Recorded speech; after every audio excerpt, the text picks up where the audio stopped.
नमस्कार. माधव मंथन मध्ये आपलं स्वागत आहे. मी माधव घांगुर्डे. गेले काही दिवस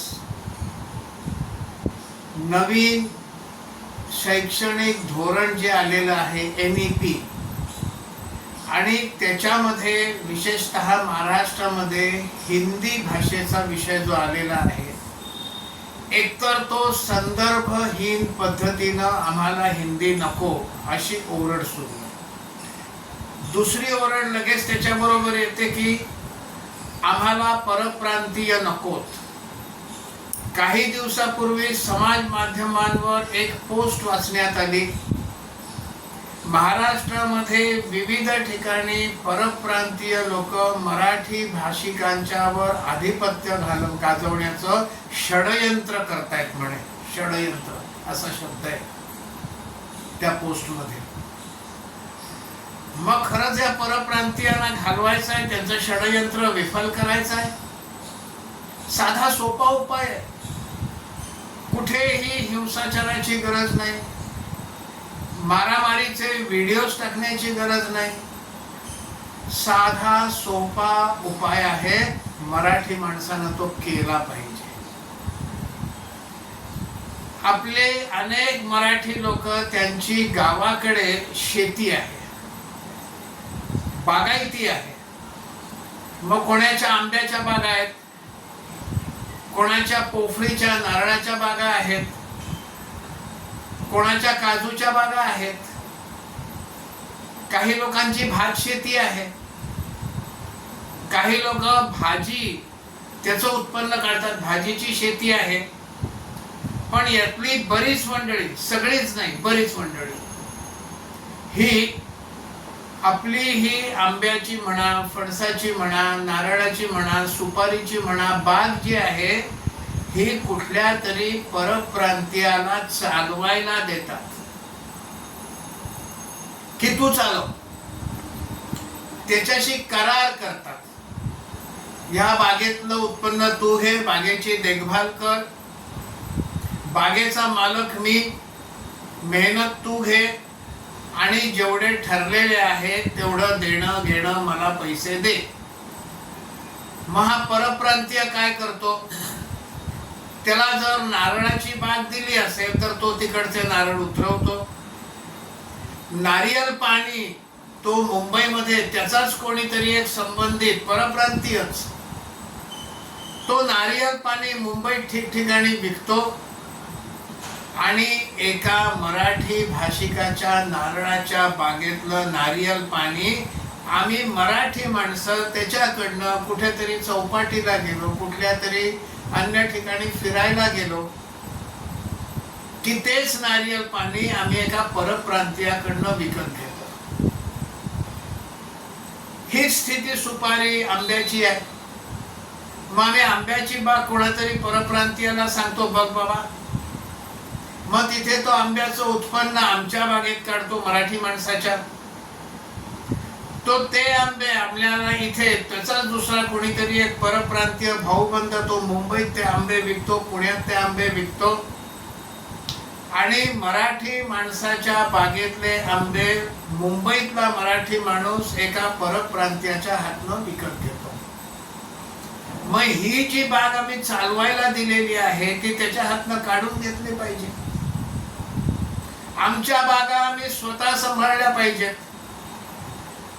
आमच्या बागेमध्ये आम्ही स्वतः उत्पन्न काढलं पाहिजे आणि आमचाच एक मराठी माणूस मुंबई पुण्यासारख्या शहरामध्ये ते उत्पन्न विकण्यासाठी त्याला बसवलं पाहिजे. मग मी तुला नारळ देतो, नारियल पाणी तू विक, तुझा फायदा तू घे, माझा फायदा मी घेतो, परप्रांतीय नकोच. पण आम्ही ते करत नाही.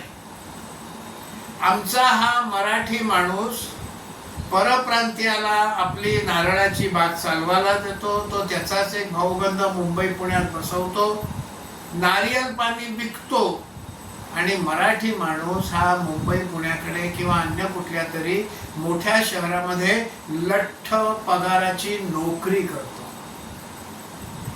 बागेतनं येणारं उत्पन्न त्या लठ्ठ पगाराची नोकरी, त्याच्या आधारावर तो मुंबईमध्ये स्वतःचा राहता फ्लॅट सोडून आणखीन एक फ्लॅट इन्व्हेस्टमेंट म्हणून विकत घेतो आणि अभिमानानं सांगतो माझे 2 फ्लॅट आहेत, 3ऱ्या फ्लॅटमध्ये मी राहतो आणि 2 फ्लॅटमध्ये मी इन्व्हेस्टमेंट म्हणून घेतलेले आहेत. चांगली गोष्ट आहे, इन्व्हेस्टमेंट करावी, आपली आर्थिक शक्ती वाढवावी.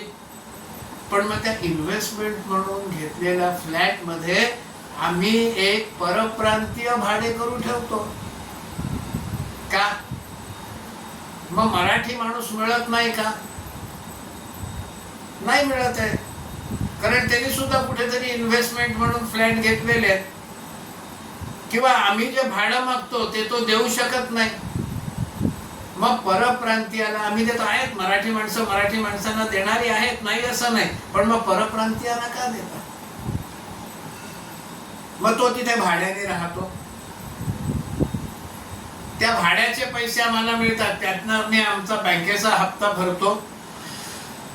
काही वर्षांनी तो बँकेचा हप्ता हा पूर्ण होतो, तो फ्लॅट बँकेच्या ऋणातून मुक्त होतो. मग आम्ही पुन्हा एक नवीन फ्लॅट घेतो, तिथे पुन्हा एक परप्रांतीय भाडेकरू ठेवतो.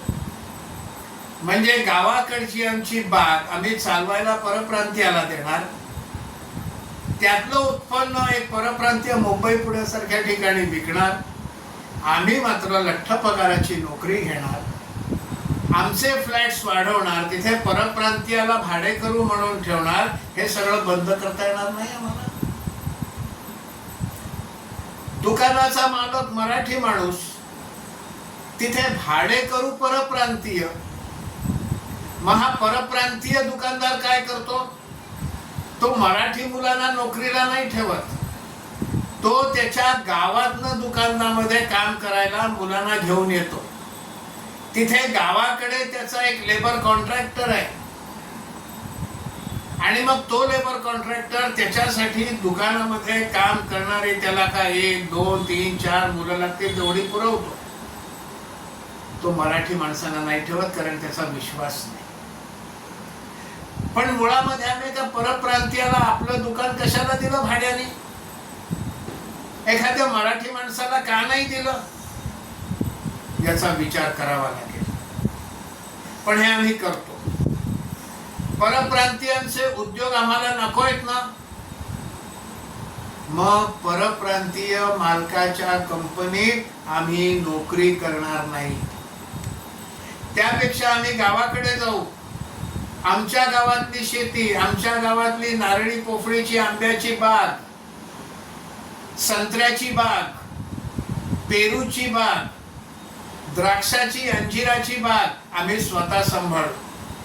मुंबईमध्ये आमचाच माणूस बसवू, तोच त्यातलं उत्पन्न विकेल, तो त्याचा नफा काढेल, मी माझा नफा काढेल.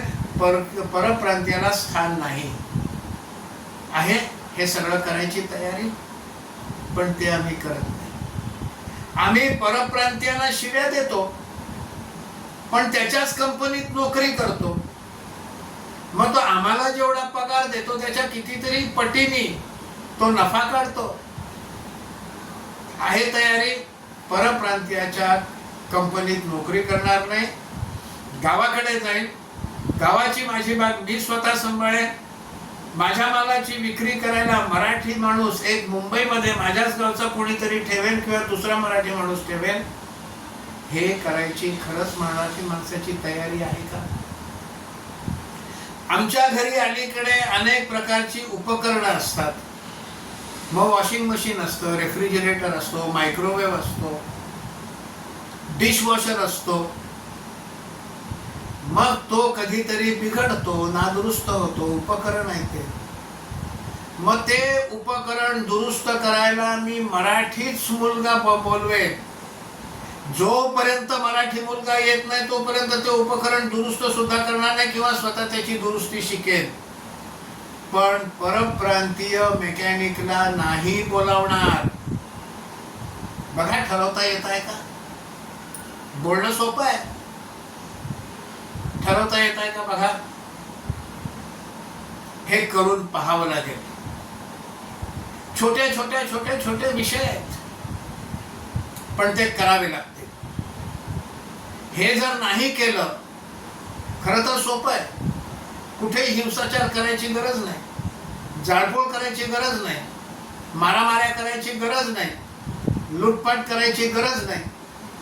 आणि हो, जे नेते आपल्याला परप्रांतीय नको, परप्रांतीय नको, परप्रांतीयांची भाषा पण नको हे चिथावतात, जरा माहिती काढूया. कुठला नेता कुठला परप्रांतीय व्यापाऱ्याशी, उद्योगपतीशी पार्टनरशिप करतो, ही पण माहिती करूया. आणि मग त्या नेत्याला सांगूया की आम्हाला नको सांगूस, तू तुझी जी पार्टनरशिप परप्रांतीय लोकांशी, उद्योगपतीशी केली ती पहिली मोड. हे त्याला देखील सांगावं लागेल. हे त्यातले खरे उपाय आहेत. मारामाऱ्या करून काहीही होणार नाही, गुन्हे दाखल होतील आणि कोर्टाच्या केसेस लागतील. आणि ते आपल्याला करायचं नाही. मारामारी करून काही होत नाही. मी कोणाला चिथावत नाहीये, पण एक गोष्ट लक्षात आणून देतोय की हे जर करायची तयारी नसेल तर समाज माध्यमांवर नुसत्या परप्रांतीयांना घालवा, त्यांची भाषा घालवा, त्यांची भाषा आम्हाला नकोच आहे, हे नुसतं समाज माध्यमांवर पोस्टी टाकणं म्हणजे आरण्य रुदन आहे, फुकाची आरडाओरड आहे, नुसताच आवाज, परिणाम काहीच नाही, असा हा सगळा प्रकार आहे. त्यामुळे खरंच जर परप्रांतीयांना घालवायची मनापासून इच्छा असेल तर नुसत्या पोस्ट टाकून आणि टाळ्या मिळवून, लाईक्स मिळवून, शेअर्स मिळवून काहीही होणार नाही. मगाशी म्हटलं तसं हे नुसतं अरण्य रुदन ठरेल. प्रत्यक्ष काही व्हायचं असेल तर स्वतः, मी मगाशी म्हटलं या पोस्टमध्ये जसं म्हटलंय तशी काही कृती करावी लागेल. ती करायची तयारी असेल तर मग त्या समाज माध्यमांवर आरडाओरड करायची आवश्यकता देखील भासणार नाही. बघा पटतंय का? आणि जर पटत असेल तर मग हे शेअर करा, लाईक करा. याविषयी आपलं विपरीत मत देखील असू शकतं. तसं जरी असेल तरी या पोस्टच्या कमेंट बॉक्समध्ये आपला अभिप्राय जरूर लिहा. आणि हा जर व्हिडिओ आवडला असेल, आणखीन अशा प्रकारचे विचार ऐकायची जर इच्छा असेल तर सबस्क्राईब करा. खूप खूप धन्यवाद.